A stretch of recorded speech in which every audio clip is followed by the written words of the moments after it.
వివేకానంద రెడ్డి హత్య కేసులో నిందితుడిగా ఉన్న దస్తగిరి ప్రస్తుతం ఎమ్మెల్యే అభ్యర్థిగా పోటీ చేస్తున్నారు. సో ఆ ఇంటి దగ్గర ప్రస్తుతం మనం ఉన్నాం. చాలా చిన్న ఇల్లు, సీఎం జగన్ ఇంటికి అత్యంత సమీపంలో ఉన్న చిన్న ఇల్లు. సో ఇంటి ఎదురుగా మనకి ఒక పోస్టర్ కూడా కనిపిస్తుంది. ఆయన జై భీమరావు పార్టీ నుంచి పులివెందుల నుంచి ఎమ్మెల్యే అభ్యర్థిగా బరిలోకి దిగబోతున్నారు. సో దానికి సంబంధించిన పోస్టర్ని ఆయన ఇంటి ముందు ఏర్పాటు చేసుకున్న దృశ్యాలు. ఇప్పటికే పులివెందుల నుంచి ఆయన ప్రచారం కూడా చేసుకుంటూ ఉన్నారు దస్తగిరి. అలాగే ఇంటి లోపలికి వెళ్తుంటే మనకి ఇద్దరు గన్మెన్లు కనిపిస్తూ ఉంటారు. దస్తగిరికి కోర్టు కేటాయించింది. ఆయనకున్న సెక్యూరిటీ ఆస్పెక్ట్స్ నేపథ్యంలో భద్రత కోసం ఇద్దరు గన్మెన్లని ప్రభుత్వం కేటాయించింది. సో గన్మెన్ల పహారాలో పర్యవేక్షణలో దస్తగిరి నిత్యం ఇంట్లో ఉంటారు, లేకపోతే ఎన్నికల ప్రచారానికి వెళ్తూ ఉంటారు. ఒకసారి ఇంటి లోపలికి కూడా వెళ్దాం. ఇందాక నేను చెప్పినట్టుగా చాలా చిన్న ఇల్లు, అంటే సాదా సీదా ఇల్లు, అది కూడా సీఎం జగన్ ఇంటి సమీపంలో. ఒక విధంగా చెప్పాలంటే ఎదురుగా మనకి సీఎం జగన్ నివాసం కనిపిస్తుంటుంది. అటువైపు ఒక 2 బిల్డింగ్ల అవతల సీఎం జగన్ నివాసం కనిపిస్తుంటుంది. దాని నుంచి కొంచెం ముందుకొచ్చి ఈ స్ట్రీట్ మొదట్లోనే దస్తగిరి ఇల్లు ఇక్కడ మనకి కనిపిస్తూ ఉంటుంది. సో ఒకసారి దస్తగిరి గారు, నమస్తే అండి. ఎట్లా జరుగుతుందండి ఎన్నికల ప్రచారం? ఏకంగా ఎమ్మెల్యే అభ్యర్థిగా బరిలోకి దిగుతున్నారు మీరు. సార్, ఎన్నికల ప్రచారం అంటే సార్ పూర్తి స్థాయిలో మాకు పర్మిషన్లు ఇచ్చేదానికి కూడా, అంటే పర్మిషన్లు ఇచ్చే ఒకవేళ ఈసీ వాళ్ళు ఇచ్చినా కూడా లోకల్గా డిపార్ట్మెంట్ వాళ్ళు మాకు పర్మిషన్లు ఇవ్వట్లేదు. ఎక్కడా కూడా తిరగొద్దు, నువ్వు ఇంట్లోనే ఉండాలా, ఇంటికే నువ్వు పరిమితము, ఇంట్లో నుంచి బయటికి రాకూడదు, నువ్వు ఎక్కడ కూడా తిరగద్దు అని చెప్పేసి మన పులివెందుల సిఐ గారు కావచ్చు, డిఎస్పీ గారు కావచ్చు, వీళ్ళందరూ కూడా అడ్డుకుంటున్నారు. ప్రజలలో తిరిగితే వైఎస్ఆర్సీపీకి డ్యామేజ్ వస్తుందనో, మరి వైఎస్ఆర్సీపీ ఏమన్నా వాళ్ళు చేసిన పనులను నేను బయట ప్రజలకు ప్రస్తావిస్తానేమో అని చెప్పి వాళ్ళు భయపడి ఇంకా ఈసీని సైతం మళ్ళీ డిపార్ట్మెంట్ని సైతం వాళ్ళ కనుసైగలలో మెలిగేటట్టుగా చేసుకొని పూర్తి స్థాయిలో జగన్మోహన్ రెడ్డి అడ్డుపడతా ఉన్నాడు. అంటే ఆయన అడ్డుపడేదానికి గల కారణం ఏంటంటే వైఎస్ వివేకానంద రెడ్డి గారి హత్య కేసులో నేను అప్రూవర్గా మారినప్పుడు ఆయన గవర్నమెంట్కు డ్యామేజ్ అయితే జరిగింది, అదైతే వాస్తవం. కానీ ఇప్పుడు కూడా నా యొక్క పర్మిషన్లు కానీ ఏవైనా కూడా ఒకవేళ ఈసీ వాళ్ళు పర్మిషన్లు ఇచ్చినా కూడా వీళ్ళు లోకల్గా డిపార్ట్మెంట్ వాళ్ళు సహకరించని పరిస్థితి. ఎందుకంటే ఈ రోజున కూడా నేను గట్టిగా చెప్తా ఉన్నా, నేను ఇంట్లో ఉన్నా బయట ఉన్నా నా పరిస్థితి ఏందనేది ప్రజలకు తెలుసు, క్లియర్గా ప్రజలకు తెలుసు. ప్రజలు కూడా ఆలోచన చేస్తూ ఉంటారు. అంటే నేను గట్టిగా చెప్పేది ఏంటంటే సార్, ఈ రోజున నేను ఎమ్మెల్యేగా నిలబడింది ఎందుకంటే ఒక సామాన్యుడు సైతం సీఎంను ఢీ కొట్టగల కెపాసిటీ సామాన్యునికి ఉంటుందనే ఒక మంచి నిర్ణయం ప్రజలలోకి పోతుందని చెప్పేసి, ఒక మంచి పద్ధతి అనేది ప్రజలలోకి పోతుందని చెప్పేసి నేను ఆలోచన చేసి ఈ నిర్ణయం తీసుకొని దిగినా. కానీ నేను ఈరోజు మొన్న వచ్చి ఎమ్మెల్యేనంటే కాదు, అది కాని పరిస్థితి. అది ఓపెన్ ఫ్యాక్ట్గా మనం మాట్లాడుకుంటే నేను కూడా ఒక 5-10 ఏళ్ళు ప్రజలకు సేవ చేయాలి. సేవ చేసిన తర్వాతనే ఆ పొద్దు నేను వాళ్ళ ఇంటి తలుపు తట్టి ఓటు అడిగితే ఆ పొద్దు వాళ్ళకు మంచి జరిగి ఉండింటే నా తరపున నేను వాళ్ళ గురించి ఫైట్ చేస్తాను, లేకుంటే స్టేషన్ల కాడ ఏదన్నా హెల్ప్ చేస్తాను, లీగల్గా ఏమన్నా కోర్టులో మా జడా శ్రావణ్ సార్ని పట్టుకొని హెల్ప్ చేస్తాము. ఈ విధంగా చేసినప్పుడు ఖచ్చితంగా కూడా వాళ్ళంతకు వాళ్ళే దశీరన్నకు ఓటు వేయాలి కదా అనేది వాళ్ళ మనసులో మెదలాలంటే ఖచ్చితంగా కూడా నేను హార్డ్ వర్క్ 10 ఏళ్ళు మినిమం చేయాలి. 10 ఏళ్ళ తర్వాత నేను అడుగుతా గట్టిగా ఓటు. కానీ ఇప్పుడు అడిగేదానికి బయటికి పోవాలనే కూడా పోలీస్ డిపార్ట్మెంట్ సహకరించిన పరిస్థితి. వైసీపీకి సంబంధించిన కొంతమంది గూండాలు నాయకులు వాళ్ళ ఆదేశాలతో మొన్న కూడా మా ప్రచార యొక్క వాహనాన్ని 5వ తారీఖు సాయంత్రం 4:30 ఆ ప్రాంతంలో రాళ్లదాడి చేయడం జరిగింది, బ్యానర్లు చింపినారు, కొట్టడం జరిగింది. కానీ దాని మీద కూడా ఇంతవరకు ఎటువంటి యాక్షన్ తీసుకొని పోలీస్ డిపార్ట్మెంట్. నేను మొన్న ప్రెస్ మీట్ పెట్టి జగన్మోహన్ రెడ్డి గారిని నేను ఏదో మాట్లాడానని చెప్పి సిఐ గారు 41A నోటీస్ జారీ చేసినారు వితిన్ 4-5 డేస్లో. కానీ నా యొక్క ప్రచార వాహనం ఈసీ గారు పర్మిషన్ ఇచ్చిన తర్వాతనే, ఈసీ వ్యవస్థ గారు పర్మిషన్ ఇచ్చిన తర్వాతనే వాళ్ళు చెప్పిన షెడ్యూల్ ప్రకారమే ఆ ఏరియాలలో తిప్పుతూ ఉండడం జరిగింది. కానీ అక్కడ పులివెందుల 4 రోడ్స్ గాంధీ సర్కిల్లో అక్కడ మా వెహికల్ పాస్ అవుతూ ఉంటే వాళ్ళు వచ్చి రాళ్లదాడి చేయడం, వైసీపీ వర్గీయులు వాళ్ళు వచ్చి రాళ్లదాడి చేయడం, దాన్ని పగలగొట్టడం, స్పీకర్స్ అని, దాని తర్వాత బ్యానర్ను చింపడం, డ్రైవర్ను కూడా నిన్ను చంపుతాంరా, నువ్వు పులివెందులో తిరిగితే దస్తగిరిని కూడా చంపుతామని చెప్పి డ్రైవర్ బెదిరించాం. ఇది చాలా దారుణకరమైన విషయం. దీనికి end of the YCP government అనేది 13వ తారీఖు తేలుతుంది. ఒక మంచి పండగ అనేది నేను చెప్తాను ప్రజలకు. మీరు మరి ఎన్నికల కమిషన్కి ఏమైనా ఫిర్యాదు చేశారా మిమ్మల్ని ప్రచారం చేసుకొని ఇవ్వట్లేదని? చేశాం సార్, నిన్న చేసినాము. సిఏ గారి పులివెందుల సిఏ గారి మీద కూడా కంప్లైంట్ చేసినాము. ఈ విధంగా కంప్లైంట్ రాతపూర్వకంగా రాసి మా యొక్క పార్టీ యొక్క లెటర్ ప్యాడ్లో రాసి నీట్గా ఆయనకు సమర్పించడం జరిగింది. ఈరోజు కూడా కోర్టుకు ఒకవేళ వీలైతే ఈరోజు రేపట్లో కోర్టులో కూడా పిటిషన్ వేసుకుంటాం. ఇప్పుడు జరగబోయే ఎన్నికల్లో మీరు బరిలోకి దిగబోతున్నారు. సరే, టీడీపీ నుంచి బీటెక్ రవి ఈసారి మళ్ళీ జగన్మోహన్ రెడ్డి గెలుస్తారని వాళ్ళు ఆల్రెడీ చెప్తుంటారు. ఆటోమేటిక్గా మేము ఇన్ని వేల మెజార్టీతో గెలుస్తాను. మీరు ఇక్కడ స్థానికుడిగా ఏం చెప్తారు? ఎవరు గెలవబోతున్నారు? సార్, ఖచ్చితంగా నేను చెప్పగలిగిన మాట ఏంటంటే సార్, ముఖ్యంగా 5 ఏళ్ల ముందు నమ్మిన జగన్ వేరు, 5 ఏళ్ల తర్వాత నమ్మని ప్రజలు వేరు. జగన్మోహన్ రెడ్డిని 5 ఏళ్ళు బరాయించినారు, పరిపాలించబడలే, బరాయించినారు. అంటే 5 ఏళ్ళు, ఈ 5 ఏళ్లలో 10 మందికి మంచి జరిగితే 90 మందికి అనవసరంగా కేసులు పెట్టడము, వేధించడము, కొట్టడము, వాళ్ళు చెప్పిందే శాసనంగా మారి పులివెందులలో ప్రతి ఒక్క ప్రజలు, కడప జిల్లా కావచ్చు, ఆంధ్రప్రదేశ్ కావచ్చు, ప్రతి ఒక్క ప్రజలు ఇబ్బందులు పడిన పరిస్థితి. ఈ రోజున ఏ మొహం పెట్టుకుని జగన్మోహన్ రెడ్డి గారు ఈ పొద్దున ఓటు అడుగుతారనేది నేను గట్టిగా ప్రశ్నిస్తాను.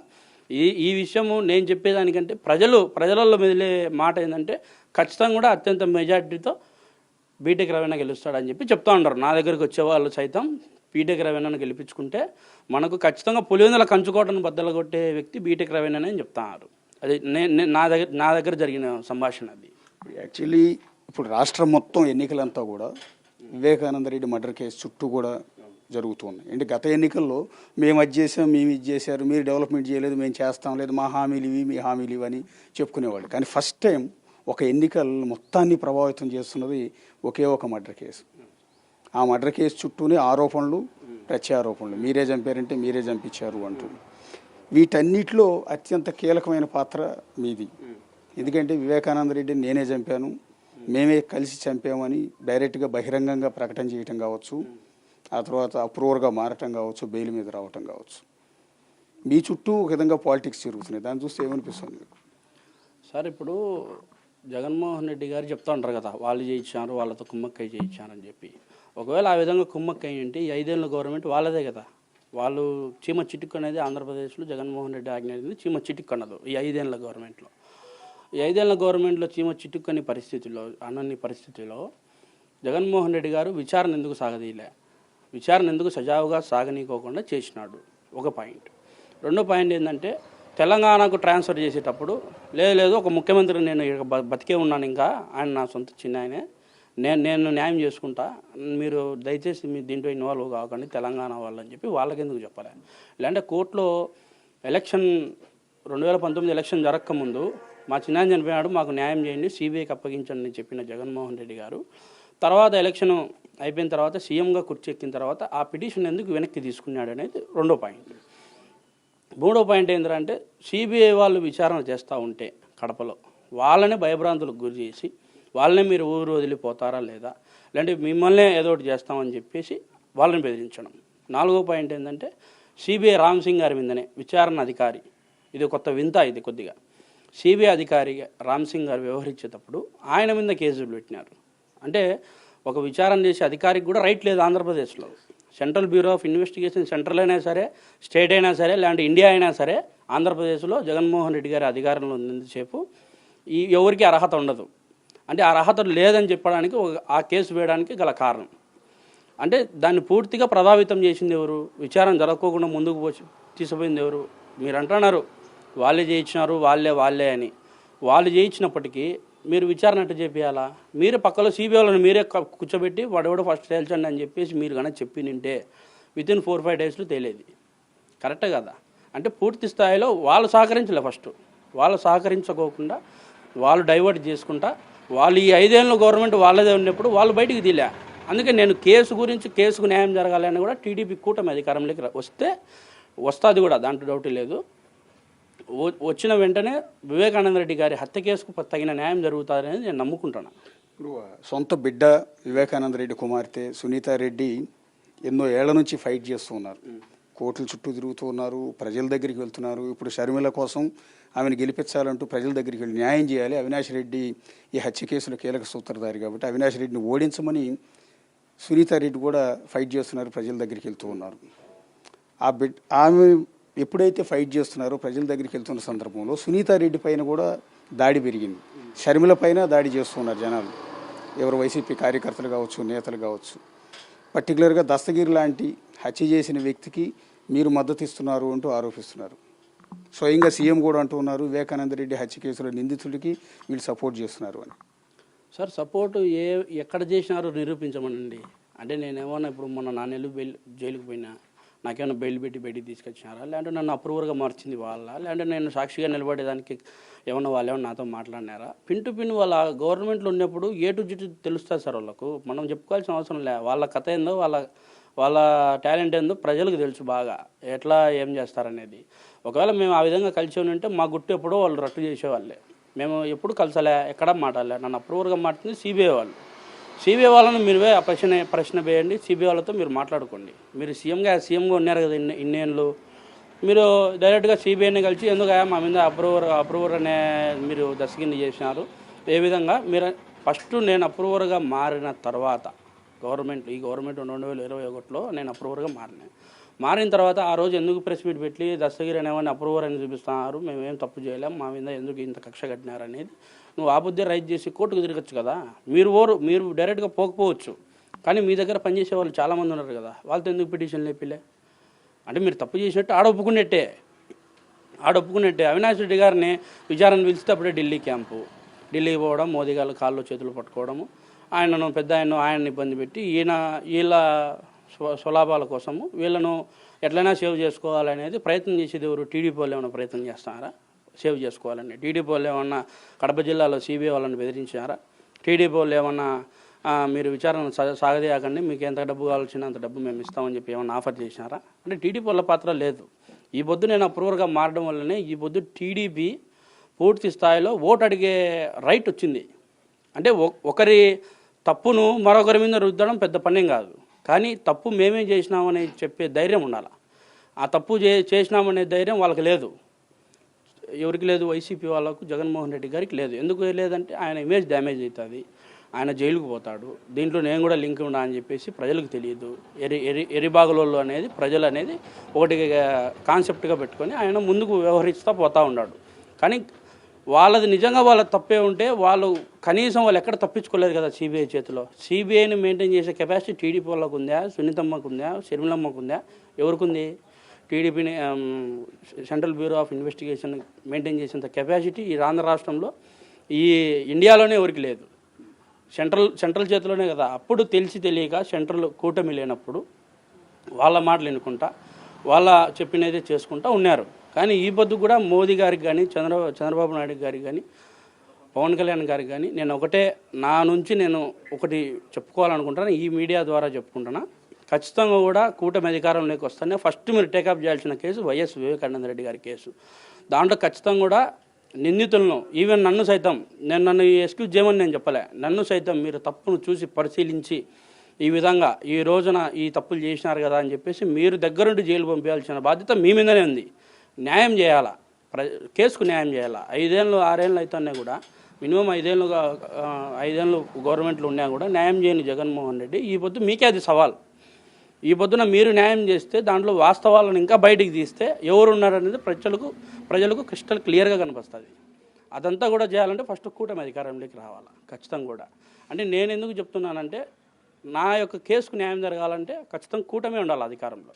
అది కన్నా రాని పరిస్థితుల్లో, లేని పరిస్థితుల్లో ఖచ్చితంగా కూడా ఏ క్షణమైనా సరే, ఎప్పుడైనా సరే, రేపొద్దున మళ్ళీ జగన్మోహన్ రెడ్డి, మనం అనుకుందాం ఎగ్జాంపుల్, జగన్మోహన్ రెడ్డి వచ్చాడు అనుకో, ఫస్ట్ నన్ను చంపుతారు, మళ్ళీ సునీతని చంపుతారు, మళ్ళీ షర్మిలమ్మని చంపుతారు, మళ్ళీ చంద్రబాబు నాయుడు గారిని చంపుతారు, మళ్ళీ అందరినీ చంపుతారు.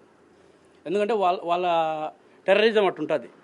టెర్రరిజం అనేది వాళ్ళది ఆ రేంజ్లో ఉంటుంది. కాబట్టి ప్రజలందరూ కూడా మా సంగతి పక్కన పెడితే ఈ 5 ఏళ్లలో దెబ్బతిన్న ప్రజలు రియలైజ్ అయినారు, వాళ్ళకు వాస్తవాలు తెలిసినాయి.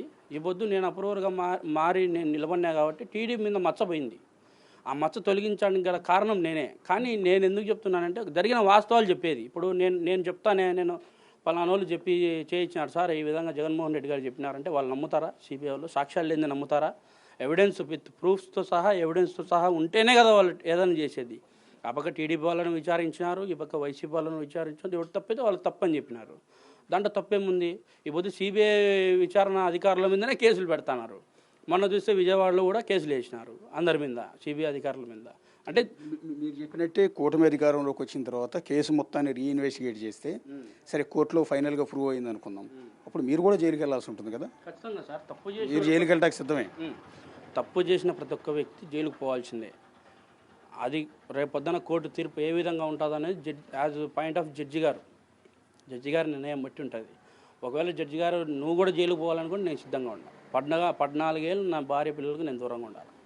అది దానికి కూడా నేను సిద్ధపడినా. ఎందుకంటే తప్పు చేసినాం, ఒకప్పుడు ఒకరి మాట విన్నాము, ఒకరి డబ్బును ఆశించినాం, మనం పోయినాం, మనం తప్పు చేసినాం, రియలైజ్ అయ్యి మధ్యలో అప్రూవర్గా మారినాం. దాని తర్వాత కూడా ఇంకా వాస్తవాలను ఇంకా బయటికి పెట్టాలనేది ఉంది. ఇంకా వాస్తవాలను బయటికి తీయాలా, అది కూటమి రావాలా, కూటమితోనే చేత అవుతుంది, అది ఎవరి చేత కాదు. ఒకవేళ కూటమి వచ్చినా కూడా జడ్జి గారి నిర్ణయం ఏ విధంగా ఉంటే ఆ విధంగా నేను పూర్తి స్థాయిలో సహకరిస్తానని చెప్పి ఖచ్చితంగా కూడా చెప్తాను. ఇప్పుడు ఈ కేసులో పర్టికులర్గా ప్రధానంగా ఆరోపణలు ఎదుర్కొంటున్న అవినాష్ రెడ్డి కావచ్చు, దేవిశంకర్ రెడ్డి కావచ్చు, లేకపోతే పరమేశ్వర్ రెడ్డి కావచ్చు, ఇంకొకళ్ళు ఎవరైనా సరే మాకు దీనికి సంబంధం లేదు, మేము హత్య చేయలేదంటున్నారు. కానీ ఒక్క దస్తగిరి మాత్రమే ముందుకు వచ్చి ఎస్ నేనే చేశాను, మేమందరం కలిసే చేశాము అని చెప్పాల్సిన అవసరం ఎందుకు వచ్చింది? అంటే మీరు కూడా వాళ్ళ మాదిరిగా డ్రాగ్ చేసుకుంటూ పోతే చాలా కాలం పాటు మీరు కేసులో నిందితులుగా ఉండేవారు కాదేమో కదా సార్. ఇప్పుడు వాళ్ళు చెప్తా ఉంటారు కదా మేము చేయలేదని చెప్పి. వాళ్ళు చేయనప్పుడు సాక్ష్యాధారాలు ఎటు వచ్చినాయి అంటే మేము క్రియేట్ చేసి ఉంటామా? ఇప్పుడు వాళ్ళ వాట్సాప్ని మేమేట చేసుకుంటాం? వాట్సాప్ని ఎవరు చేయలేరు కదా. వాళ్ళ వాట్సాప్ చాటింగ్స్ సైతం, వాళ్ళ లొకేషన్స్ సైతం అంతెందుకు సార్, వాళ్ళు చేయనప్పుడు వాళ్ళు ఎందుకు క్లీన్ చేసినారు? అక్కడ పోయి ఎందుకు క్లీన్ చేయించినారు? ఎందుకు తలకాయకి పాక కట్టినారు? కుట్లు ఎందుకు వేయించినారు? ఇది హార్ట్ అటాక్ అని ఎందుకు సాక్షి న్యూస్లో 5-5:30 ప్రాంతంలో ఎందుకు వచ్చింది?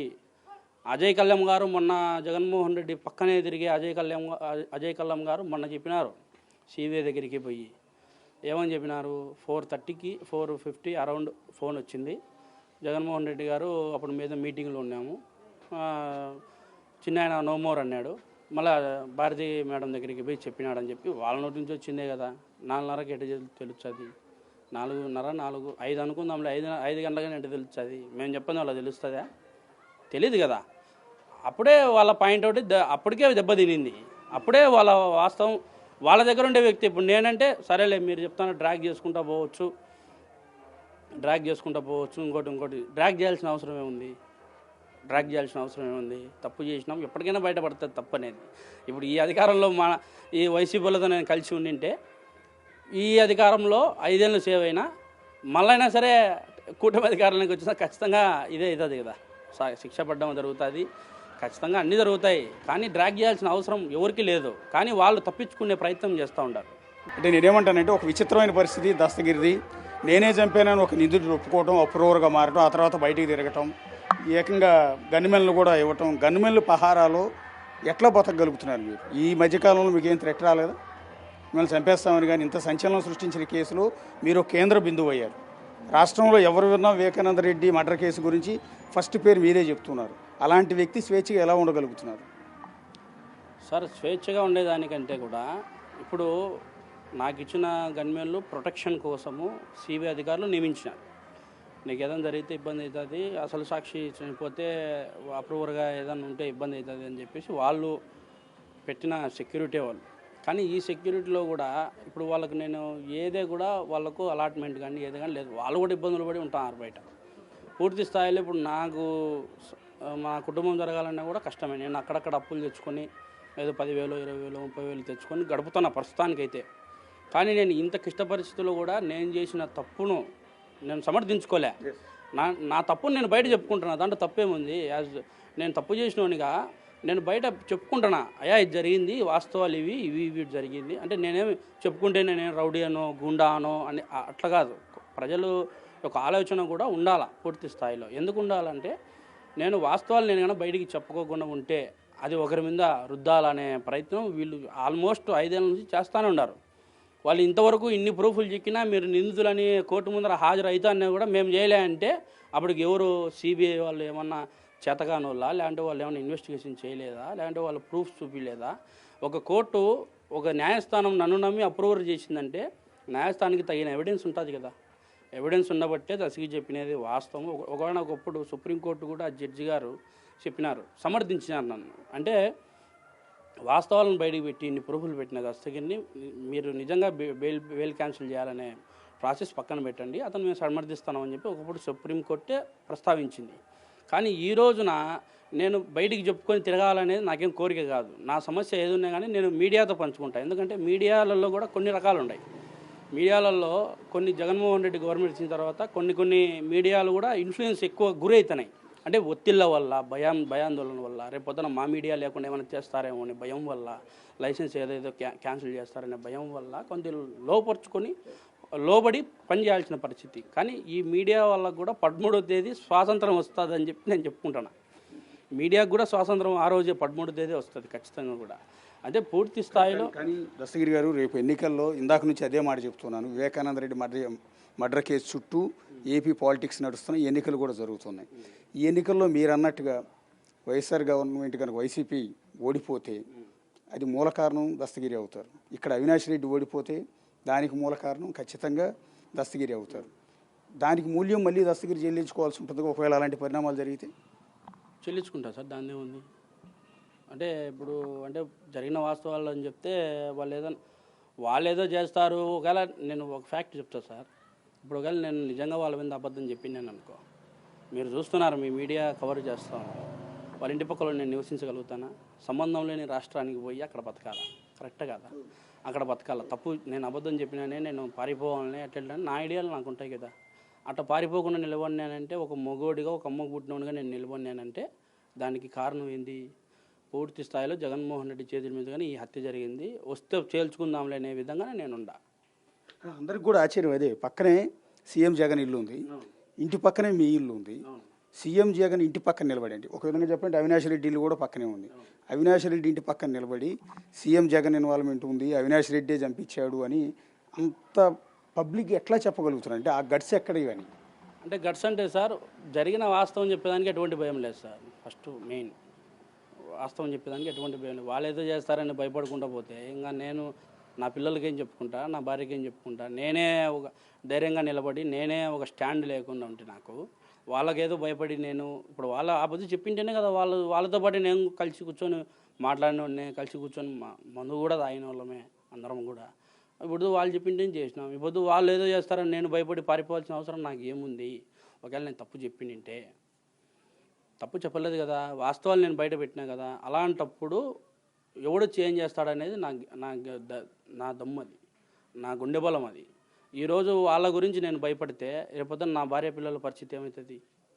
ఆల్రెడీ కూడా మొన్న 4 నెలలు అక్టోబర్ 31 నుంచి ఫిబ్రవరి 20 ఆల్మోస్ట్ 20 తారీఖు వరకు నేను 4 నెలలు జైల్లో పెట్టి నన్ను చిత్రహింస చేసినారు.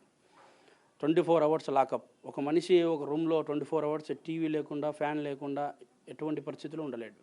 కానీ ఆ రోజుకి కూడా నేను భయపడలే. ఎందుకంటే నన్ను ఆ విధంగా ఇప్పుడు 4 నెలలు నన్ను జైలు పంపించినప్పుడే వాళ్ళు చైతన్య రెడ్డి అనే అతను లోపలికి వచ్చి ఓ డాక్టర్ వేసుకొని లోపలికి వచ్చి నన్ను బెదిరించి మాట్లాడినప్పుడు భయపడలే. వీళ్ళని చూసి నేనేందుకు భయపడతా? నాకేం అవసరం? భయపడాల్సిన అవసరం ఏముంది? భయం అనేది పక్కన పెట్టిన ఫస్ట్. భయపడేదానికంటే చనిపోవడం మేలు. అలా చనిపోవాల్సిన అవసరం నాకు లేదు, భయపడాల్సిన అవసరం అస్సలు లేదు. ఎంతవరకైనా పోతా, ఏ దానికైనా సిద్ధమే. నేను కూడా అన్నీ తెగించిన తర్వాతనే నేను కూడా నిలబడినా. ఈరోజు ఎమ్మెల్యేగా పోటీ చేస్తానంటే జగన్మోహన్ రెడ్డి మీద నా నామినేషన్కి ఎన్ని అడ్డంకులు వచ్చింటాయో మీరు ఒకసారి ఆలోచన చేయాలా. ఇప్పుడు ప్రెస్ ముందుకు వచ్చి ఎవడో నాకు సామాన్యుడు మాట్లాడితే సాయంత్రం కల్లా జైలు పోయే పరిస్థితి. కానీ ఈ రోజుకి కూడా నేను గట్టిగా నిలబడుకొని ఈ మాటలు మాట్లాడుతూ ఉన్నా కూడా ఈ రోజున జగన్మోహన్ రెడ్డి కావచ్చు, జగన్మోహన్ రెడ్డి టీం కావచ్చు, నన్ను ఎన్నో విధాలుగా మాకు లొంగు, మా డబ్బులు తీసుకో, 20 కోట్లు కానీ 30 కోట్లు కానీ తీసుకో అంటున్నారు. కానీ నా ఇల్లు మీరు చూసినారు, నా పరిస్థితి మీరు చూస్తున్నారు. కానీ ఈ పరిస్థితుల్లో కూడా నేను ఎందుకు లొంగలే అంటే వాళ్ళ డబ్బు రక్తపు డబ్బు, అది రక్తం ముద్ద తిన్నట్టే. మనం ఆ రక్తం అన్నంలో రక్తం వేసుకొని మనం తినలేము కదా. అందుకే ఆ డబ్బు నేను తగలే. నాకైతే 1 రూపాయి కూడా వాళ్ళు ఎంత ఆఫర్ చేసినా కూడా నాకైతే 1 రూపాయి అవసరం లేదు. ఎందుకు మీకు ఆఫర్ చేయాల్సిన అవసరం ఏముంది? మీకు ఎందుకు మీ వెంట పడుతున్నారనే క్వశ్చన్ మీరు అడిగినా కూడా నేను నా దగ్గర జవాబు ఉంది. ఎందుకు అడుగుతారంటే ఫైనల్గా ఒక వాంగ్మూలం ఉంది సిబిఐ కోర్టులో. జడ్జిమెంట్ ముందు ఫైనల్గా ఒక వాంగ్మూలం ఉంది. ఆ వాంగ్మూలంలో వీళ్ళ పేర్లు రానికోకుండా చేసుకోవాలా ఆ రోజున నువ్వు సైలెంట్గా ఉండు, నాకు తెలియదని చెప్తా ఉండు అని చెప్పేసి వీళ్ళు ప్లాన్ చేసుకుని నా దగ్గరకు వచ్చి 30 కోట్లు 40 కోట్లు 50 కోట్లు ఇప్పుడు 100 కోట్ల కాడికి టార్గెట్ రీచ్ అవుతా ఉంది. కానీ ఇప్పుడు వాళ్ళ అంత డబ్బు ఇచ్చినా కూడా నేను ఎందుకు వద్దుంటున్నానంటే ఒక నీతి నిజాయితీగా నిలబడినే నా తప్పు నేను తెలుసుకున్నారా నాయన, నాకు మీ డబ్బు వద్దు ఏమొద్దు, మీరు ఎన్ని కోట్లు ఇచ్చినా నాకు మీకైతే లొంగను, నా స్టాండ్ అది. మీరు 100 కోట్లతో హ్యాపీగా సెటిల్ అయిపోవచ్చుగా, వేరే స్టేట్కో ఇంకో చోటకు వెళ్ళిపోయి. 100 కోట్లతో హ్యాపీ సెటిల్ కావచ్చు సార్, కానీ నేను ఈ పొద్దు అప్రూవర్గా నిలబడి వాస్తవాలను బయటికి చెప్పినానని చెప్పి ఒక మంచి అభిప్రాయం ఉంది కడప జిల్లాలో సైతం, ఆంధ్రప్రదేశ్లో సైతం. దాన్ని నేను స్పాయిల్ చేసుకోలేను కదా. దాన్ని నేను 100 కోట్ల కంటే నా పేరు ఇంపార్టెంట్. నా పేరు కంటే 100 కోట్లు చాలా చిన్న పాయింట్, చాలా చిన్న పాయింట్ నన్ను అడిగితే. నా వరకు నా మనస్తత్వం. దస్తగిరి గారు, మిమ్మల్ని సూటిగా ఒక ప్రశ్న అడుగుతున్నాను. ఎందుకంటే మీరు ఒక మంచి పేరు ఉందంటూ ఉన్నారు. మంచి పేరు ఎట్లా ఉంటుంది? మీరు ఒక ఎమ్మెల్సీని, ఒక మాజీ సీఎం తమ్ముడిని అత్యంత దారుణంగా గొడ్లు పెట్టి నరికారు. ఒక విధంగా చెప్పాలంటే మీరు నరరూప హంతకుడితో సమానం. మీరు మంచివాడని జనాల్లో ఒక ముద్ర ఎట్లా ఉంటుంది? ఫ్యాక్ట్, అందరికీ ఉన్న డౌట్లు అడుగుతున్నాను. మంచివాడంటే మంచి వాళ్ళలో కూడా రకాలు ఉన్నాయి సార్, మీకు అది అర్థమైందో లేదో నాకు తెలియదు. చంపినోడు తప్పుడోడే, నరరూప రాక్షసుడే కాదని చెప్పను, కానీ ఆ తప్పును బయటికి చెప్పేటోడు ఉంటాడు. ఆ తప్పును రే నాయన నేనే చేసిన, వాస్తవాలు ఇవిరా నాయన, చేసిన వాళ్ళు టీడీపీ వాళ్ళు కాదు, మిమ్మల్ని ట్రాప్ చేస్తూ ఉన్నారు, వైసీపీ వాళ్ళే చేసింది, వైసీపీ జగన్మోహన్ రెడ్డి చేతుల మీదగానే జరిగిందిరా నాయన అని చెప్పి చెప్పడంలో తప్పేముంది? ఆ తప్పును ఆ గట్టిగా నిలబడినానని చెప్పి ఆ యొక్క మంచి పేరు ఉంటుంది అంటనా. మర్డర్ చేసినందుకు మంచి పేరు ఉంటుందని నేను చెప్పుకోలే. ఆ యొక్క స్టాండ్ను మంచిగా ఉంది కాబట్టి మంచి నుంచి కూడా నేను అంటున్నది అదే. ఒక వ్యక్తి నేనే మర్డర్ చేశారని బహిరంగంగా చెప్పడం అనేది ఒక పెద్ద సంచలనం. అందుకని ఏపీ పాలిటిక్స్ అన్నీ కూడా ఇవాళ మీ చుట్టూ తిరుగుతున్నాయని నేను ఇందాక నుంచి అదే మాట చెప్తూ ఉన్నాను. ఖచ్చితంగా సార్. ఇప్పుడు నేను తప్పును సమర్థించుకోలే. నేను తప్పును సమర్థించుకుంటూ ఉండింటే ఫస్ట్ నేను మీడియా ముందుకు రాను. వాళ్ళు తీసుకున్న డబ్బే తీసుకొని ఏదో లాస్ట్లో వాంగ్మూలంలే సరేలే 100 కోట్లతో మనం సెటిల్ కావచ్చులే అని చెప్పుకొని నేను తిరిగేవాడిని. సరేనా, నేను బయటకు కూడా వచ్చేవాడిని కాదు. కానీ బయటకు వచ్చి ఎందుకు చెప్పుకుంటున్నా మీడియాకు? నన్ను పెట్టుకునే ఇబ్బందులు కావచ్చు, నాకు ఆఫర్లు ఇచ్చేవి కావచ్చు, బహిరంగంగా చెప్పలేము కదా, అవన్నీ చెప్పే విషయాలు కాదు. అవి కూడా ఎందుకు చెప్తున్నానంటే నాకు వాళ్ళ డబ్బు వద్దు, వాళ్ళ సమస్య నాకు అవసరం లేదు, జరిగిన వాస్తవం ఇది అని చెప్పి ప్రజలకు నేను ఒక హింట్ ఇస్తాను. మీ చేత ఎవరైతే హత్య చేయించారో, మిమ్మల్ని హత్య చేయమని పంపించారు, వాళ్ళు కూడా జైలుకి వెళ్ళాలన్నది మీ చివరి లక్ష్యమా? లక్ష్యం అదే లక్ష్యం. నా చేత ఎవరైతే నా జీవితాన్ని సైతం సర్వనాశనం చేసిన జగన్మోహన్ రెడ్డి కాడ నుంచి అవినాష్ రెడ్డి, భాస్కర్ రెడ్డి, శివశంకర్ రెడ్డి, ఇంకా సునీల్ యాదవ్, ఉమాశంకర్ రెడ్డి, వీళ్ళందరూ, ఎర్రగంగిరెడ్డి, వీళ్ళందరూ కూడా కారకులే. ఎందుకంటే నేను ఒక సామాన్యుడిని, నా ఇల్లు మీరు చూసినారు, నా పరిస్థితి మీరు చూస్తున్నారు, నేను ఒక సామాన్యుడిని. నాకు డబ్బు ఆశ చూపించి నన్ను పిలుచుకొని పోయి నాశనం చేసిన వ్యక్తి first of all Jaganmohan Reddy గారు. వాళ్ళ చేతుల మీదుగా చేసి పొద్దు నేను అప్రూవర్గా మారినానని చెప్పేసి నా మీద ఇంత టార్గెట్ చేస్తూ ఉంటారు. ఇప్పుడు నిన్న TV9 న్యూస్లో జగన్మోహన్ రెడ్డి గారు ఇంటర్వ్యూ ఇచ్చారు. దాంట్లో ఏం మాట్లాడారంటే దస్తగిరి హత్య చేసినోడు బయట తిరుగుతాడని చెప్తున్నాడు. అంటే హత్య చేసినోడు బయట తిరిగేటప్పుడు హత్య చేయించుకునే ఉండాలా, తిహార్ జైల్లో ఉండాలా? హత్య చేయించుకునే ఉండాలా, తిహార్ జైల్లో ఉండాలా? ఖచ్చితంగా కూడా చెప్తాను. హత్య చేసినోడు బయట తిరుగుతాం, అప్రూవర్గా అయ్యి బయట తిరుగుతున్నాడు, హత్య చేసి బయట తిరగలే. హత్య చేయించిన వాళ్ళు మీరంతా ఉండాలా? తిహార్ జైల్లో, CBI అండర్లో తిహార్ జైల్లో ఉండాలి. అంటే ఆయన ఇండైరెక్ట్గా చెప్తున్నాడు. అంటే హత్య చేసినాడు, అతను తిరుగుతున్నాడు అప్రూవర్గా మారి, మేమందరం హత్య చేయించినాం, మేము మా పరిస్థితి ఏందో రేపు పొద్దున కూటమి అధికారులకు వచ్చినాక అనేది ఆయన చెప్పుకుంటున్నాడు. అది మనం ఆపోజిట్గా ఆలోచన చేస్తే మనకు అర్థమవుతుంది. ఆయన చెప్పిన మాటలన్నీ మనం పరిగణలోకి తీసుకోవాల్సిన అవసరం లే. పథకాలు కావచ్చు, ఏవైనా కావచ్చు, ఆయన 5 ఏళ్ళ గవర్నమెంట్లో లబ్ధి పొందిన వాళ్ళు 10 మంది అయితే 90 మంది నాశనం అయిపోయినారు. ఈ పొద్దు ప్రజలందరూ కూడా ఆలోచన చేసుకొని పూర్తి స్థాయిలో 13వ తేదీ స్వాతంత్రం తెచ్చుకుంటారని, కూటమిని అధికారంలోకి నిలబెడతారని నేను గట్టిగా చెప్తున్నా. పులివెందుల్లో అత్యంత మెజార్టీతో బీటెక్ రవి గారు గెలుస్తారని చెప్పి నేను గట్టిగా నమ్ముతాను. టీడీపీ వాళ్ళు, కూటమి వాళ్ళు గెలుస్తారని పదే మీరు చెప్పడం ద్వారా మరోసారి మీరు ఆ కూటమికి అమ్ముడు పోయారని ప్రచారం కూడా చేస్తారు కదా. అమ్ముడు పోయింటే రుజువు చూపించమని చెప్పండి. నేను అమ్ముడు పోయి ఉండింటే రుజువు మీరు చూస్తూ ఉన్నారు. నా దగ్గర డిపార్ట్మెంట్ ఉంది, నాకు ఇంకా ఎస్కార్ట్ కూడా ఉంది, సపరేట్ వెహికల్. వీళ్ళు నా వ్యక్తిగత గన్మెన్లు కావచ్చు, ఎందుకులే మనకు పర్సనల్ అనుకునే కావచ్చు, ఎస్కార్ట్ ఉన్నది కదా. ఎస్కార్డుకు ఒక AS అధికారి కూడా ఉన్నాడు. నేను ఎక్కడ పోయినా కూడా వాళ్ళు నా వెనకమ్మడి వస్తూ ఉంటారు. ప్రతి ఒక్క పిన్ టు పిన్ ఇన్ఫర్మేషన్ అనేది ఖచ్చితంగా జగన్మోహన్ రెడ్డి వరకు చేరవేస్తూ ఉంటారు. ఆ విషయంలో నేను ఎక్కడ కానీ వాళ్ళతో కలవడం కానీ, నా ఫోన్లు కూడా ట్రేస్ అవుట్లు ఉన్నాయి. వాళ్ళకు పిన్ టు పిన్ నా గురించి వాళ్ళకు పాయింట్ దొరకాలనే వాళ్ళు వెయిట్ చేస్తుంటారు. కానీ నేను చెడు చేసిన వాళ్ళకి నేను వాళ్ళ పేర్లు చెప్పి వాళ్ళ మీద నేను అప్రూవర్గా మారి వాళ్ళ మీద ఎమ్మెల్యేగా నిలబడినోని నా మీద టార్గెట్ ఉండదా? ఉంటుంది కదా ఖచ్చితంగా. ఎమ్మెల్యే పక్కన పెడితే అప్రూవర్గా మారినప్పుడు ఇతని వల్లనే కదరా మాకు డ్యామేజ్ అయింది, ఇతని వల్లనే కదరా మాకు వైసీపీ డ్యామేజ్ అయింది, ఈ పొద్దు అధికారంలోకి రాకోకుండా పోయేది ఇతని వల్లనే కదా అని చెప్పుకునేటప్పటికీ నా మీద టార్గెట్ ఎందుకు ఉండదు? ఖచ్చితంగా ఏం చిక్కుతుంది అనేది ప్రయత్నం చేస్తూ ఉంటారు. నేను ఒకవేళ మీరు చెప్తుంటారు కదా కూటమికి అమ్ముడు పోయినాడని, నేను కూటమికి అమ్ముడు పోయి ఉండింటే అది రుజువు చూపిమని చెప్పండి. నేను అమ్ముడు పోయి ఉండింటే రుజువు చూపించి మాట్లాడితే పద్ధతి, అది కూడా ఒక పద్ధతి అనుకుందాం. నాకేం అవసరం? వాళ్ళ దగ్గరికి పోయి నేను వాళ్ళ చేతులు చాచి అడగాల్సిన అవసరం నాకేముంది? నేను కూటమి ఎందుకు రావాలి అధికారంలోకి అంటానా అంటే, వాళ్ళ దగ్గర అమ్ముడు పోయో లేదంటే వాళ్ళ దిక్కు మాట్లాడితే ఏదైనా ఫేవరెట్ ఉంటుందనో కాదు.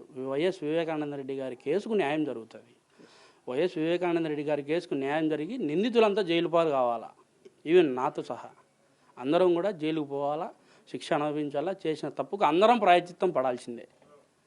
ఇప్పుడు ఒకవేళ రేపు పొద్దున కేసు మొత్తం ప్రూవ్ అయ్యి జడ్జిమెంట్ వస్తే యావజ్జీవ కారాగార శిక్ష కనీసం 14 ఏళ్ళు పడే అవకాశం ఉంటుంది. మీ 14 ఏళ్ల పాటు మీరు కూడా జైల్లో ఉండాల్సి వస్తుంది. మీ భార్య పిల్లలను వదిలిపెట్టి జీవితం మొత్తం జైలు పాలైపోతుంది. ఒక విధంగా మీ జీవితం స్పాయిల్ అయిపోయినట్టే. మళ్ళీ 14 ఏళ్ల తర్వాత బయటకు వచ్చేటప్పుడు మీ పిల్లలు కూడా పెద్దవాళ్ళు అయిపోయి ఉంటారు. దానికి సిద్ధమేనా మీరు? సిద్ధం సార్. సిద్ధం లేకుండా అన్ని దానికి ప్రిపేర్ అయ్యి అన్నీ తెగించి నిలబడినాం సార్. అన్నీ తెగించి నిలబడినాం. స్పాయిల్ చేసింది జగన్మోహన్ రెడ్డి అని చెప్తాను నేను. ఈ పొద్దు మీరు 14 ఏళ్ళు మీ భార్య పిల్లలకు దూరం ఉండాలని చెప్పేసి ఆ బాధనే నన్ను, ఆ బాధ వచ్చేదానికి స్పాయిల్ చేసింది ఎవరు? ఆ బాధ కారణం ఎవరు? జగన్మోహన్ రెడ్డి గారు. ఆయన వల్లనే నేను ఈ పొద్దు 14 ఏళ్ళ శిక్ష అనుభవించాలా, 20 ఏళ్ళైనా శిక్ష అనుభవించాలా. అందుకు అందరం కూడా ఒకటేసారి జైలు పోదాం, ఏముంది దాంట్లో? అందరు జడ్జిమెంట్ అంత ఇంకా కూటమి అధికారంలోకి వచ్చి ఇంకా క్లారిటీగా జరుగుతుంది విచారణ అనేది. అప్పుడు అడ్డంకులు ఆటంకులు ఏవి ఉండవు. వీళ్ళని ఎవరు సిబిఐ వాళ్ళని ఎవరు బెదిరించలేరు. మీరు ఇప్పటికీ అదే స్టాండ్ మీద ఉన్నారా? ఎవరు మీ చేత అవినాష్ రెడ్డి, భాస్కర్ రెడ్డి హత్య చేయమని ఆదేశించారు, సుపారీ ఇచ్చారని చెప్పారు మీరు సిబిఐకి ఇచ్చిన స్టేట్మెంట్లు. అంతే, ఎగ్జాక్ట్ అసలు ఏం జరిగింది చెప్పగలరా? ఎగ్జాక్ట్ అంటే సార్, నా దగ్గరికి ఫస్ట్ వచ్చింది ఎర్రగంగిరెడ్డి, సునీల్ యాదవ్, ఉమాశంకర్ రెడ్డి వచ్చి ఇట్లా చేయాలని చెప్తే ఫస్ట్ నేను నమ్మలే. సరేలే మీరు అన్ని అబద్ధాలు చెప్తాంటారులే అని చెప్తే, సరేలే నీకు నమ్మకం కుదరాలంటే ఏం చేయాలంటే ఫస్ట్ వాళ్ళ దగ్గరికి పిలుచుకొని పోండి అని చెప్పిన. వాళ్ళ దగ్గరికి పిలుచుకొని పోయిన తర్వాత వాళ్ళ మీద కూడా నాకు భాస్కర్ రెడ్డి, అవినాష్ రెడ్డి మీద కూడా నాకు నమ్మకం కుదరలే, శివశంకర్ రెడ్డి మీద కానీ సైతం. మళ్ళీ దాని తర్వాత వాళ్ళు ఏం చెప్పినారు, నీకు ఎవరితో మాట్లాడాలంటే దీని వెనకాల ఎవరున్నారో అసలు సూత్రధారులు నాకు చెప్పాలన్నా, ఓరక మీరు ఇది అంటే కాని పని అని చెప్పి అప్పుడు నేను లేచి వచ్చిన. మళ్ళీ బయటకు వచ్చిన తర్వాత మళ్ళీ లోపలికి పిలుచుకొని పోయి కూర్చోబెట్టుకొని అప్పుడు జగన్మోహన్ రెడ్డి గారు ఫోన్లో లైన్లో ఏదో ఉన్నట్టున్నారు. అప్పుడు స్పీకర్ ఆన్ చేసి చెప్పున్నా అంటే, బి దస్తగిరి వాళ్ళు చెప్పినట్టు నీకు ఏదైనా అంటే మేము చూసుకుంటాం, నీకు ఉంటుంది, నీకు ఏదో ఒకటి చేస్తామని చెప్పినాడు జగన్ గారే. ఆ మాట చెప్పిన తర్వాతనే సార్ మీరు ఒకటి ఆలోచన చేయండి. ఇప్పుడు పులివెందుల్లో ఎక్కడో ఊరి బయట చంపితే అది వేరు అనుకున్నాం. పులివెందుల్లో ఆయన ఇంట్లో లోపలికి పోయి చంపేంత మొగోడు ఇండియా లెవెల్లో ఉన్నాడా? ఇండియా లెవెల్లో ఉండగలుగుతాడా? వాళ్ళ ఆదేశాలు లేనిది చేసే మొగోడు ఇండియాలో ఉండగలుగుతాడా? లేడు కదా. వాళ్ళు ఒకవేళ ఇండియాలో ఉన్నా కూడా వీళ్ళ పవర్ తెలిసి ఎవడు రాడు. ఇప్పుడు ఒకవేళ మేము అట్లే వీళ్ళు టీడీపీలు ఆదేశాలు ఇచ్చింటే ఏమైనా చేసిందేమో అనుకోండి, ఇన్ని రోజులు మమ్మల్ని బయట తిరిగినిచ్చేవాళ్ళ, ఇన్ని రోజులు ఉండేటోళ్ళమ్మా, ఇన్ని రోజులు టీడీపీలైనా ఉండేటోళ్ళ అంటే తప్పు చేసింది వాళ్ళు, చేయించింది వాళ్ళు, దాంట్లో బలైంది నేను. నా బలిని నేను సమర్థించుకోలే, కానీ నేను ఒక బాధ్యతనే దాంట్లో. మీరు ఇష్టపూర్వకంగానే హత్యకు వెళ్ళారు, ఆ రోజు బలవంతంగా వెళ్ళారు? సార్ ఇష్టపూర్వకంగా పోయేదానికి అదేం అమెరికా కాదు, అదేం లండన్ కాదు సార్. ఇష్టపూర్వకంగా పోయి ఎంజాయ్ చేసి వచ్చేదానికి బలవంతంగానే పోయినాం. బలవంతంగా వీళ్ళు ఫోర్స్ చేసింటేనే పోయింది, లేదంటే మాకేం అవసరం పోయేదానికి. జగన్ గారు ఫోన్లో చెప్పారు, ఫోన్లో జగన్ గారు చెప్పిన తర్వాత మాత్రమే నేను హత్య ఒప్పుకున్నాను అన్నారు. మూవ్ అయినాం, జగన్మోహన్ రెడ్డి గారికి చెప్పిన తర్వాతనే మూవ్ అయినాం మేము. ఇలాంటి మాకేం అవసరం మూవ్ కావాల్సిన అవసరం? వాళ్ళ గురించి తెలుసు, వాళ్ళ కెపాసిటీ ఎంతో తెలుసు. వాళ్ళ ఈ హత్యలు కనీసం వీధికి కొన్ని కూడా చంపలేరు వాళ్ళు. వాళ్ళ గురించి మాకు తెలుసు. వాళ్ళ వెనకాల ఎవరు ఉండారనేది కనుక్కునేదానికే ఒక 4-5 days డిలే చేసి మళ్ళీ అది క్లియర్ చేసుకున్న తర్వాతనే ముందుకు పోయినాం మేము. కదిరి నుంచి గొడ్డలు కొనుక్కొచ్చింది కూడా మీరే అని స్టేట్మెంట్లో ఇచ్చారు, కరెక్టేనండి? కరెక్టే. కదిరి నుంచి కూడా గొడ్డలు కొనుక్కొచ్చినాం. కదిరిలో నాకు అమ్మినతను కూడా వాంగ్మూలం ఇచ్చినాడు కోర్టులో. ఈ విధంగా మేము దశగిరి వచ్చింటే గొడ్డలు అమ్మి ఇచ్చినాము, అయితే వాస్తవం అని చెప్పి అక్కడ కూడా తేలింది కదా. తెచ్చి మొత్తం హత్య చేసిన తర్వాత మళ్ళీ అవినాష్ రెడ్డికి వీళ్ళకి కాల్ చేశారు. ఆ తర్వాత అవినాష్ రెడ్డి సీఎం నివాసానికి కాల్ చేశారు అనేది ఈ సిబిఐ స్టేట్మెంట్లో మాకు కనిపించింది. కరెక్టేనా? అదంతా అంత కరెక్టే సార్. సిబిఐ వ్యవస్థ వారు ఇప్పుడు సిబిఐ వారికి ఎప్పుడు వీళ్ళు ద్రోహం చేయలే. వైఎస్ వాళ్ళు ద్రోహం చేయలే. అనవసరంగా వాళ్ళు ఎక్కడో ఉద్యోగం చేసుకుంటుంటే వాళ్ళ మీద కేసులు పెట్టలే, వాళ్ళని చిత్రహింసలు చేయలే. ఎక్కడెక్కడో ఉండే వాళ్ళు సిబిఐ అధికారులంతా వచ్చి రే నాయన తప్పు వీళ్ళేరా చేసింది నాయన ఇది సాక్ష్యాలు ఉన్నాయి కోర్టు న్యాయస్థానం ముందు న్యాయమూర్తి గారి ముందు అన్ని పొందుపరిచినారు కదా. అవన్నీ లేనిదే వాళ్ళు ఎట్లా చెప్తారు? టీడీపీ వాళ్ళైనా ఒకటే, వైసీపీ వాళ్ళైనా ఒకటే సిబిఐకి. ఇంకా వైసీపీకే ఫేవర్ కదా సెంట్రల్. ఒకవేళ తప్పు నిజంగా వీళ్ళే చేసిందంటే సెంట్రల్ ఏమవుతుంది? సెంట్రల్ వీళ్ళ మీదనే ఇంకా వీళ్ళను అంచివేసేదానికి ఫోకసింగ్ చేసేది. కానీ అట్లా చేయకోకుండా వీళ్ళే తప్పు చేసిందని సిబిఐలో నిర్ధారించారు. సెంట్రల్ చేతిలో ఉండేది సిబిఐఏ. సెంట్రల్ ఎటు చెప్తే అటు వినాల్సింది సిబిఐఏ. కానీ సిబిఐని ఇన్ఫ్లుయెన్స్ చేసే, సెంట్రల్ని ఇన్ఫ్లుయెన్స్ చేసే శక్తి వీళ్ళకు ఉంది, టీడీపీ వాళ్ళకు లేదు కదా. సెంట్రల్ను సైతం ఇన్ఫ్లుయెన్స్ చేసే శక్తి జగన్మోహన్ రెడ్డి గారికే ఉంది. అందుకే విచారణ కూడా సాగలే. వాళ్ళని కూడా సిబిఐ వాళ్ళను బెదిరించేంత ధైర్యం సెంట్రల్ చెప్పిందో చెప్పలేదో అది నేను వినలే. వాళ్ళని బెదిరించేంత ధైర్యం ఎక్కడి నుంచి వస్తుంది? సెంట్రల్ మన మాట వింటుంది అనేదే కదా. ఆ యొక్క ధైర్యంతోనే డిలే చేసినారు. టీడీపీ వాళ్ళు లేరు అనేది క్రిస్టల్ క్లియర్గా సిబిఐలు తేల్చినారు. అప్రూవర్గా మారి నేను తేల్చిన, అది వాస్తవం. కానీ ఈ పొద్దు వివేకానంద రెడ్డి గారి కేసుకు న్యాయం, సునీతమ్మ గారికి న్యాయం జరగలేదంటే వైసీపీ అధికారంలో ఉండబట్టే. రేపొద్దున కూటమి అధికారంలోకి వచ్చే ఖచ్చితంగా కూడా సునీతమ్మకు కానీ నాలాంటి అప్రూవర్కి కానీ న్యాయం ఖచ్చితంగా జరుగుతుందని గట్టిగా నమ్ముతాను. మరి అలాంటి నేపథ్యంలో సునీత గారికి మీరు అండగా నిలబడి, సునీత ఆల్రెడీ షర్మిల గారి తరఫున ప్రచారం చేస్తున్నారు. సో మీరు షర్మిల గారి తరఫున ఎందుకు ప్రచారం చేయట్లేదు? వాళ్ళు అడగలేదా, మీరు వద్దనుకున్నారా? లేదు సార్, నన్ను వాళ్ళు అడగలే, నేను పోలే. ఏం సార్ ఇప్పుడు మీకు అర్థం కావడంలే. బురద చల్లడం ఈజీ. ఇప్పుడు నేను మీరు చెప్పినట్టు షర్మిలమ్మ గారి తరఫున పోయినాను అనుకో, ఇప్పుడు వాళ్ళు లేనిటి కూడా పుట్టించి కథలు చేస్తూ ఉన్నారు, క్యారెక్టర్ అసోసియేషన్ చేస్తూ ఉన్నారు. చెల్లెల్ని సైతం గెంటేసినారు, అమ్మను సైతం గెంటేసినాడు, సునీతమ్మకు సైతం న్యాయం చేయలే. అలాంటి వాడు నేను పోయి ఇప్పుడు ప్రచారం చేస్తే వాళ్ళంతా కుమ్మక్కైనారు, వాళ్ళు కలిసినారు, వాళ్ళే చేసుకున్నారు, వాళ్ళే కలిసినారు, మళ్ళీ ఒక పుకారు. అంటే అది చేసినారా చేయలేదనేది ప్రజలకు తెలుసు క్లారిటీగా. కానీ అది పుకారు అనేది ఎట్లా పుట్టిస్తారు? అట్లా పుట్టిస్తారు కాబట్టి నేను పోలే వాళ్ళ దగ్గరికి, నేను పోలే, వాళ్ళు నా కాడికి రాలే. వాళ్ళకు నాకు సంబంధమే లేదు ఫస్ట్. అది ఫైనల్గా ఒక మాట, ఈ ఎన్నికల తర్వాత ఈ ఎన్నికల్లో మీరు చేస్తున్న ఆరోపణలు, సునీతారెడ్డి చేస్తున్న ఆరోపణలు, మొత్తం కేసు వివాదంతో అవినాష్ రెడ్డి గెలిచే అవకాశం ఉంటుందో, ఓడిపోతారా? సార్, ఆరోపణలు అనేదానికంటే వాస్తవాలు అనేది మేలు సార్. ఎందుకంటే ఆరోపణలు వేరు. ఆరోపణలు అంటే చేసి ఉండొచ్చేమో అని అనుకునేది ఆరోపణ వేరు. అతనే చేశాడు అనేది ఒక వాస్తవం. అది ఒక మనిషి నుంచి ఆ విధంగా వస్తుంది అంటే అది మనం ఆలోచన చేయాలి. ఎందుకు వస్తుంది, ఎందుకు చెప్తా ఉంటారు, సిబిఐ సంస్థ ఏం చేసింది, సిబిఐ సంస్థ ఏం చెప్తుంది. మా మాటలు నమ్మకపోయినా సిబిఐ మాటలు నమ్మండి మీరు. సెంటర్లే కదా, అదేం ఎవరి కింద తొత్తులు కాదు కదా వాళ్ళేమి. ఇప్పుడు ఒకవేళ నిజంగా టీడీపీనే తప్పు చేసి ఉండింటే కూటమి కలిసేది కదా నాయన. మీరు మర్డర్లు చేసేవాళ్ళనైనా మాకు అవసరం లేదని కలిసేవాళ్ళు కాదు కదా. ఇప్పుడు మొత్తం తెలుస్తుంది ఏంది, ఎవరిదేంది, ఎవరి బుద్ధి ఏంది, ఎవరేం చేస్తారు, ఎవరు హంతకులు, నరరూప రాక్షసులు ఎవరు అనేది కూటమికి సైతం అర్థమైంది. అంటే బీజేపీకి సైతం అర్థమైంది పూర్తి స్థాయిలో. అందుకు ఈరోజు మనం ఆరోపణ అనే దానికంటే వాస్తవాలని చెప్తున్నారు కదా అనే పాయింట్ మీ నోటి నుంచి రావాలి. ఖచ్చితంగా సార్, నేను అవాస్తవాలే అనుకున్నాను. వాస్తవాల ప్రభావం అవినాష్ మీద చూపించే అవకాశం ఉంటుంది ఎన్నికల్లో. ఖచ్చితంగా సార్, ఖచ్చితంగా ఉంటుంది. ప్రజలు తగిన బుద్ధి చెప్తారనే నమ్మకంతోనే వాస్తవాలను బయటికి వాళ్ళు చెప్పినా సరే వాళ్ళు బాధ్యతలు, ఇంకా వాళ్ళకు రెస్పాన్సిబిలిటీ ఎక్కువ ఉంటుంది. ఎందుకంటే వాళ్ళు నష్టపోయిన వాళ్ళు కాబట్టి రెస్పాన్సిబిలిటీ ఎక్కువ ఉంటుంది. ఇప్పుడు నేను జగన్మోహన్ రెడ్డి చేతిలో ఆయన మాట నేనైతే నష్టపోయినా అని చెప్తాను. వాళ్ళు చంపబడించుకున్న వాళ్ళు ఎంత బాధపడుతూ ఉంటారో వాళ్ళ బాధను వాళ్ళు చెప్పుకునేదానికి తిరుగుతూ ఉంటారు. కానీ వాళ్ళను కూడా తిరగనిచ్చారా? వాళ్ళను కూడా వైసీపీ ముఖాలతో రాళ్ళ దాడి చెప్పడము, తిట్టడము, నువ్వు ఇక్కడ మాట్లాడదని చెప్పడము, ఇవన్నీ చేస్తూ ఉంటారు కొంతమంది వైసీపీ పేటీఎం బ్యాచ్తో. కానీ ఈ పేటీఎం బ్యాచ్కి కానీ వైసీపీకి కానీ చర్మగీతం పాడే రోజు ఖచ్చితంగా కూడా 13వ తేదీ వస్తుంది. 13వ తేదీ ప్రజలందరూ కూడా స్వాతంత్రం తెచ్చుకుంటారు అనేది నేను గట్టిగా నమ్ముతాను. స్టిల్ ఇప్పటికీ మీరు భయపడుతున్నారా? అంటే నా మీద ఏదో జరుగుతుంది, నన్ను ఏదో చేస్తారన్న భయం ఉందా, లేకపోతే ఏం ఫరక్ లేదన్నట్టుగా ఉన్నారా? సార్, ఫరక్ అంటే 5 ఏళ్ళ నుంచి స్ట్రగుల్స్ పడతానే ఉన్నాం సార్. ఇప్పుడు ఒక కత్తిని తయారు చేయాలంటే కొలిమిలో పెట్టి ఏ విధంగా తయారు చేస్తామో ఆ విధంగా తయారు చేసినారు ఈ 5 ఏళ్లలో. అంటే ఒక కత్తిగా మార్చుకునే వ్యక్తి జగన్మోహన్ రెడ్డి నన్ను. ఆ విధంగా స్టాండర్డ్గా తయారు చేసింది వైసీపీ గవర్నమెంటే. అంటే ఇన్ని స్ట్రగుల్స్ ఉంటాయి, ఇన్ని పడాలా, ఇన్ని లేయాలా, ఇన్ని కోర్టుకు పోవాలా, నువ్వు 4 నెలలు జైలుకు పోవాలా, 4 నెలలు శిక్షాయాతన అనుభవించాలా. అంటే పూర్తి స్థాయిగా నన్ను ఒక స్టాండర్డ్ పిల్లర్గా నిలబెట్టింది వైసీపీనే. ముఖ్యంగా దానికైతే ధన్యవాదాలు తెలుపుకుంటున్నా.